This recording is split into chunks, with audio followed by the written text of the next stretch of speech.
Is this the best tool to help you recover from lower back pain and stop it coming back, especially if you're over the age of 50? Well, if you're new here, welcome. I'm Michael Fatika, the lead osteopath and spine specialist here at Back in Shape. Today, we're going to be covering this tool, what it is, and how, if used correctly, it can help you strengthen your core and back properly after a lower back injury. The tool we're talking about today is a weighted vest. This is a vest, very, very light, that allows you to use these little 1 kilogram weights to place them in there to start to slowly add resistance to your exercises, add load to the spine to be used in that rehabilitation process.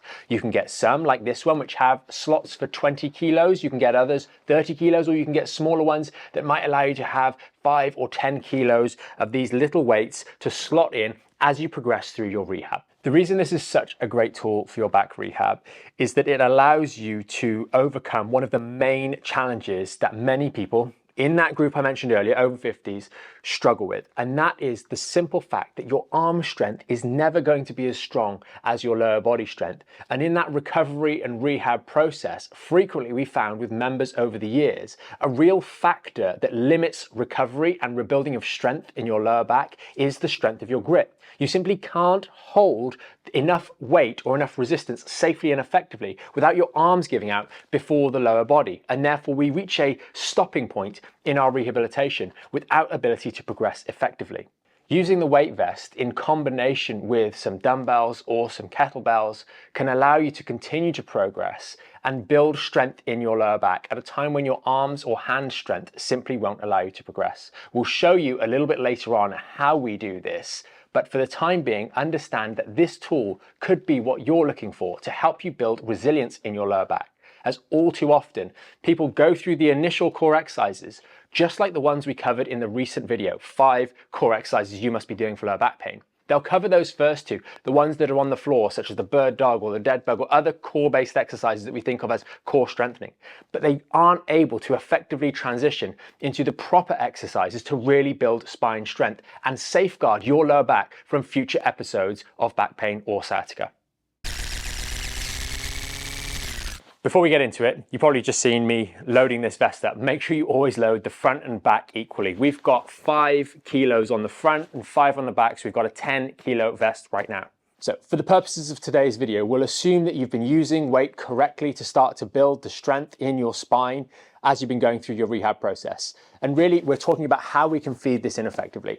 So let's just suppose you've got up to 20 kilos on one of these particular movements, be it a squat, a hip hinge, or one of the other movements that we're doing. And we want to use a weighted vest to help us go further. The first thing that we want to consider is that the weight that we're using on this vest is not more than or equal to our current maximum. The reason for this is that it's safer.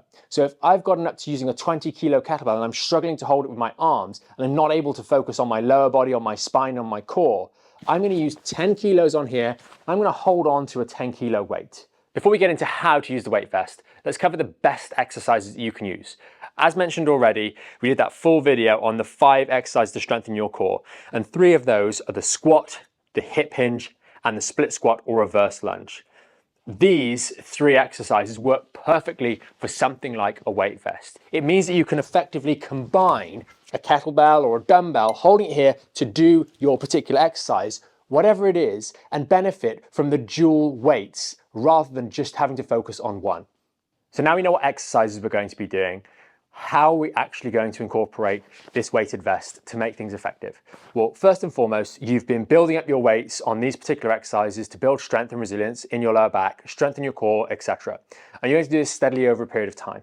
The golden rule with these weight vests is if you've gotten up to 20 kilos on your given exercise, you must not use that maximum weight on the weight vest all in one go. The purpose of the weight vest is to have a starting point. So in this case, if my maximum is going to be 20 kilos, that's all I've built my spine up to tolerate, then I'm going to choose to use 10 kilos on the weighted vest, and I've got a 10 kilo kettlebell, down here that I can hold on for my given exercise. It's important to make sure that when we're progressing our exercise resistances, rebuilding our lower back strength and lower back injury, it's important that we do that very slowly. So we must not race ahead. And by having this dual weight approach, I now have a nice comfortable amount of weight on my body, and I have an easily disposable amount of weight here. So if I find that I'm on set 4, set 5, doing my squats, and I'm starting to lose form, and I'm very aware of that, I can very easily finish the set I'm doing, put the weight down, and I'm left with something that's very, very manageable. I can then take the weight vest off and carry on safely. If, on the other hand, I had all of my 20 kilos on the weight vest and it's just too much and I can't quite manage, I'm going to get into some real trouble when I'm getting to that 8th, 9th or 10th rep. I run the risk of failing. I run the risk of moving in a way that's going to be disadvantageous for my lower back recovery. And ultimately, it's a risk that doesn't need to be taken. While we're here, it's worth just covering a couple of warnings.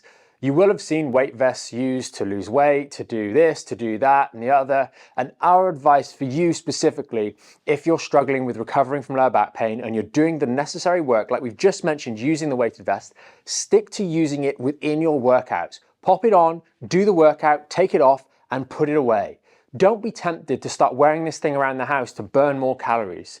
The risk is that you start to use it and it amplifies the particular bad habits that you might already be doing. There's no need to do that. You're much better off working really hard in your individual workouts and then put the weight vest away. You don't need to carry around one of these kettlebells with you, so don't carry around the weight vest either.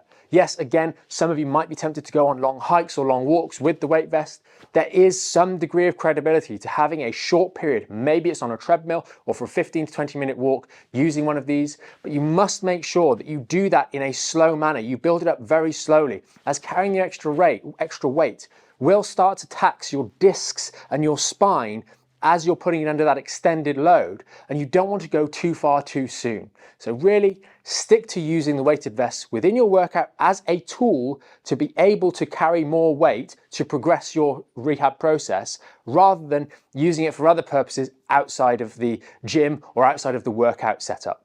I just wanted to leave you with some final recommendations if you're thinking about using one of these. It really can help you continue to progress your rehab, especially if you're finding that your arms aren't able to hold the weights that you need to use to strengthen your back effectively. I would strongly recommend getting one of these 20 or 30 kilo options rather than a lighter one. Simply put, you're just investing a small amount more money to future-proof yourself. The 20 kilo one of these is super light. You can see how light it is when I'm holding it when it's empty, and there's nothing to stop you putting 1 kilo in the front and 1 kilo in the back and getting started from there. But at least you've got the scope to continue to use this thing over the next months and years ahead to make sure you really get the most complete recovery process for your lower back injury possible.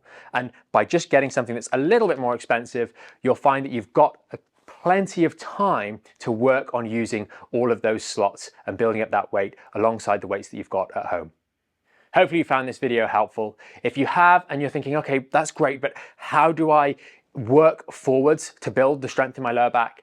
Check out the link in the description, because we've got a full 80-minute back health masterclass, which will go through the exercises you need to do, building that core first and foremost, and then moving into exercises like the ones we've discussed here, the squat, the hip hinge, the split squat, or reverse lunge, to make sure that you can use those exercises safely and effectively to build the strength in your lower back. And combining that with some of the weights that we've got here and something like a weighted vest, I think you can really make some solid progress over the months and years ahead.